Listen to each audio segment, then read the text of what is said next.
So, if you're wondering why newborn sleep feels so hard, this video is for you.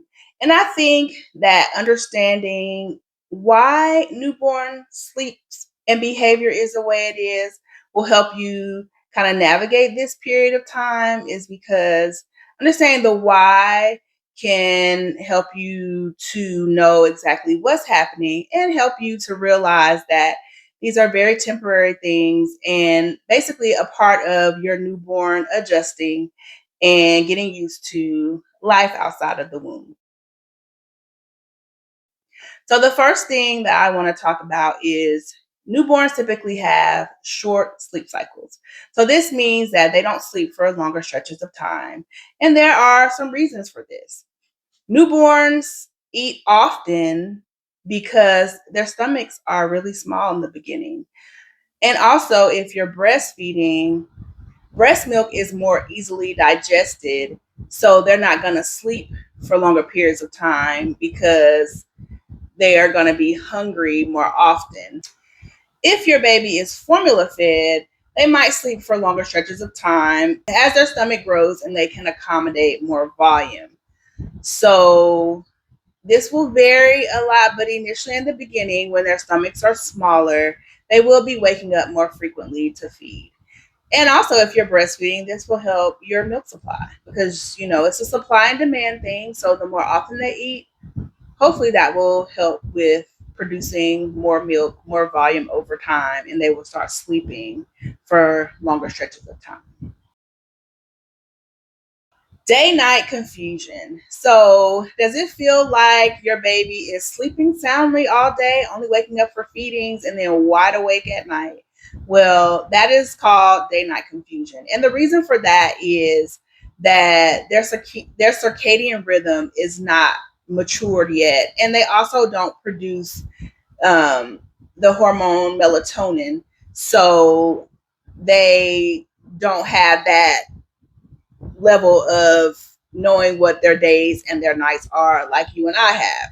So it is also a thing with breast milk that at night and going into the night that melatonin is released in the breast milk for this reason. But if you're talking about a newborn, in the beginning you have colostrum. Then as that more mature milk comes in, this is something that kind of develops over time. So day night confusion you're going to see in the beginning.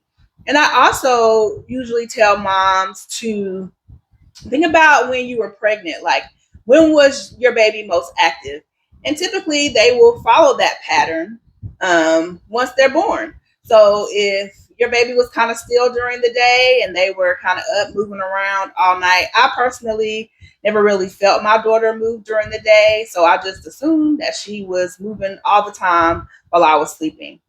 So things you can do to help with day night confusion is open up the windows, not necessarily having the lights on, but letting the sunlight come in, maybe going on a walk if you're up to it during the day, keeping them covered in a stroller to kind of let them get some sunlight. And then at night, keeping things more calm, keeping the rooms darker, and not as much stimulating, like overstimulating them at night so they can kind of ease in the sleep.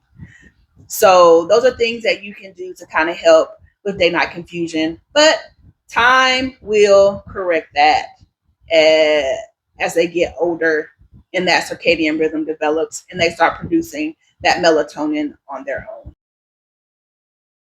So the startle reflex. The startle reflex is actually the sign of a healthy nervous system, but it can also affect your newborn sleep. So the purpose of gentle containment or using a swaddle sleep sack is to keep them contained to kind of minimize that startle reflex, especially with the recommended sleep position being on the back. When you put your baby down to sleep, unlike the womb, they don't have those boundaries, right? So they're going to be reaching, kind of trying to figure out where they are spatially because it's basically the feeling of falling. So they kind of like fan out and then grab onto something. It's like a survival skill. So actually a very healthy and normal part of nervous system development, and a primitive reflex as it's called, that is for survival, but it can also affect sleep. So ways to help to minimize the startle reflex, you don't want to have it totally be like erased, meaning like um, this is why I don't recommend like restrictive type swaddles or swaddle sleep sacks that actually have them like pinned down to where their arms cannot move at all. You want them to be able to move if they want to, but just kind of give them boundaries so that they can move still, and they still have the ability to move freely, but they're not um, restricted. So I always say contain, don't restrain. So another thing that can affect how well your newborn sleeps is how they are dressed for sleep. So the typical rule that is used is that your baby should have on one more layer than you have on, based on their comfort. So the other thing is room temperature. So recommended temperature for the room for sleep is between 68 and 72 degrees. But I will say this, every baby is different. So I'm going to tell you about what happened with me. My daughter, when she was born, she was very small. She was 4 pounds, 4 ounces. So, of course, when I got her home, I was thinking like she needs to have on layers. She needs to have on this fleece outfit because she needs to be conserving energy and not burning all her calories to stay warm.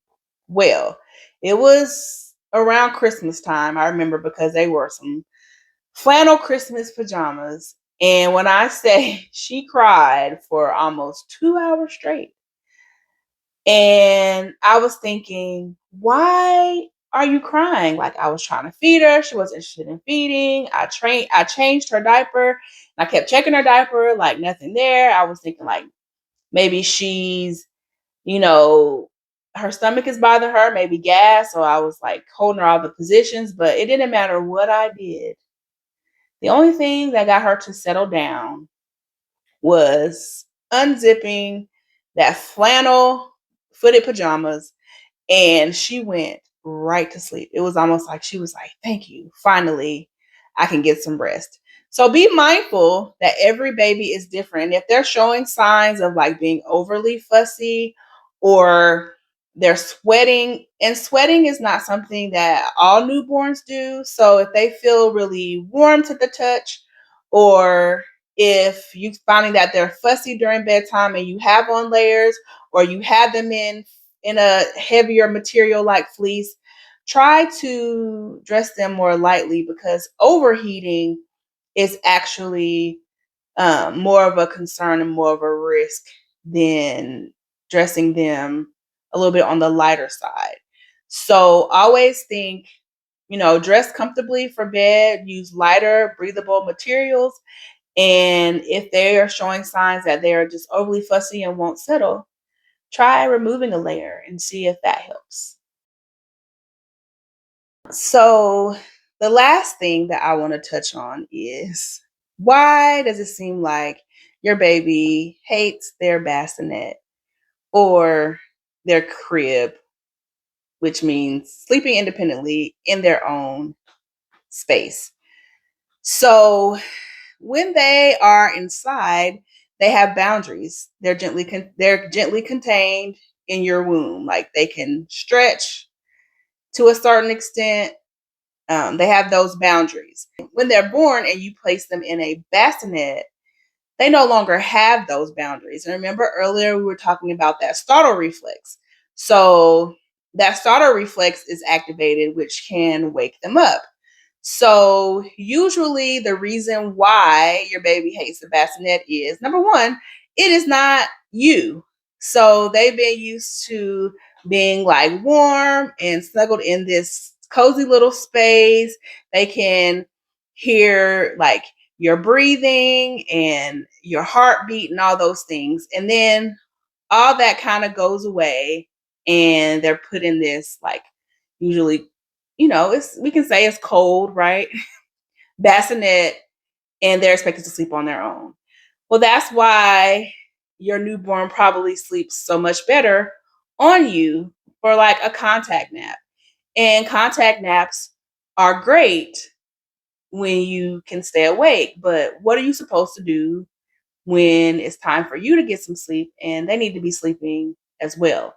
So, gently containing them in a swaddle sleep sack or a swaddle, if done correctly, which is a whole nother conversation. But that is the purpose of those two things. Those two things give them boundaries, help them feel that warmth and that being contained, that kind of mimic the womb, so that they'll sleep a little bit better on their own. So if your baby is hating the crib, hating the bassinet, try swaddling, try a swaddle sleep sack, and see if that helps with that transition. But just know that it is very, very normal for them to sleep better close to you because that is what they have been used to for the last almost year, right? So I hope this video was helpful in helping you to understand the whys of newborn sleep so that even when it's in the times that it's difficult, just know that it won't last forever and that there are certain things you can try to help bridge this time so that you can get as much sleep as possible. If you found this video helpful, subscribe for weekly newborn care that is simplified. And you can also visit thenurtureworks.com for additional resources for newborns. And we'll see you again next week. Newborn sleep made simple.